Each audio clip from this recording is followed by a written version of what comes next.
আমি এটা সংকল্প ল'ব লাগিব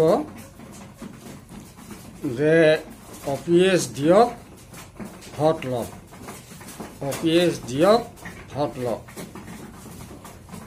গতিকে ২৬ চনৰ নিৰ্বাচনৰ আগতে আমাক OPS দিয়ক আৰু ভোট লওক। ২০০৫ চনৰ আগৰ যিবিলাক নিযুক্তি হৈছিল সেইবিলাক কিছুমান ২০০৫ত আকৌ নতুনকৈ নিযুক্তি পালে, কিবা অলপ খেলি মেলি হৈছিল।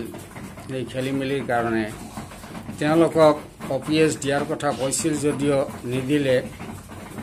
গতিকে আমি ২০০৫ বা ৪ এইবিলাক একো নাজানো, চাকৰি কৰিছোঁ, আমাক পেঞ্চন দিব লাগে। তো পেঞ্চন আমি পাব লাগে, এইটোৱে কথা। আমি আজি বহুদিনৰ পৰা আন্দোলন কৰি আছোঁ, কিন্তু চৰকাৰে গাত লগোৱা নাই, আমাৰ কথাবিলাক শুনা নাই। দিল্লীৰ ৰামলীলা ময়দান, যন্তৰ মন্তৰ, গুৱাহাটীতো কেইবাবাৰো দিয়া হ'ল, আৰু এতিয়া মাজে মাজে সভা সমিতি হৈয়ে আছে। আৰু আমাৰ সকলোৰে এটাই কথা যে OPS দিয়ক, ভোট লওক। OPS নহ'লে যুদ্ধকালত ঔষধৰ পইচা নোহোৱাকৈ মৰিব লাগিব, ঔষধৰ পইচা নোহোৱাকৈ মৰিব লাগিব। ঔষধ কিহেদি কিনিব, কিহেদি কিনিব ঔষধ? এই বৃদ্ধকালত ১২০০-১৫০০ টকাৰে এখন ঘৰ চলা যায় নেকি? গতিকে চৰকাৰখনে বিবেচনা কৰক। নিৰ্বাচন আহিছে, নিৰ্বাচনৰ আগতে OPS দিয়ক। সকলো পৰ্যায়ৰ আমাৰ যিমান কৰ্মচাৰী আছে NPSৰ, সকলো পৰ্যায়ৰ কৰ্মচাৰীকে OPS দিয়ক।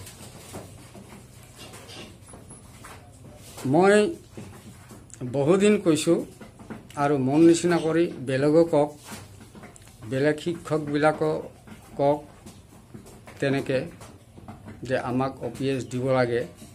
যিহেতু আমাৰ এইটো ন্যায্য প্ৰাপ্য, এইটো আমি ভিক্ষা খোজা নাই, এইটো আমি ভিক্ষা খুজি লোৱা নাই, এইটো ন্যায্য প্ৰাপ্য। OPS আমাক পুৰণি পেঞ্চন অৰ্থাৎ OPS আকৌ ঘূৰাই দিব লাগে। আজি যিসকল অৱসৰ লৈছে তেওঁলোকে জানে তেওঁলোকৰ পৰিয়ালত কি হৈছে, কেনেকৈ চলি আছে তেওঁলোকেহে জানে। কিন্তু যিয়ে AC ৰুমত আছে তেওঁলোকে কেনেকৈ জানিব আমাৰ দুৰ্দশা কি হৈছে? গতিকে সকলোৱে একমুখে কওক যে OPS দিয়ক, ভোট লওক। এইটোৱে হ'ব আমাৰ একমাত্ৰ দাবী। আৰু মই বেছি নকওঁ, কিমান কম, বহুতবাৰ কৈছোঁ।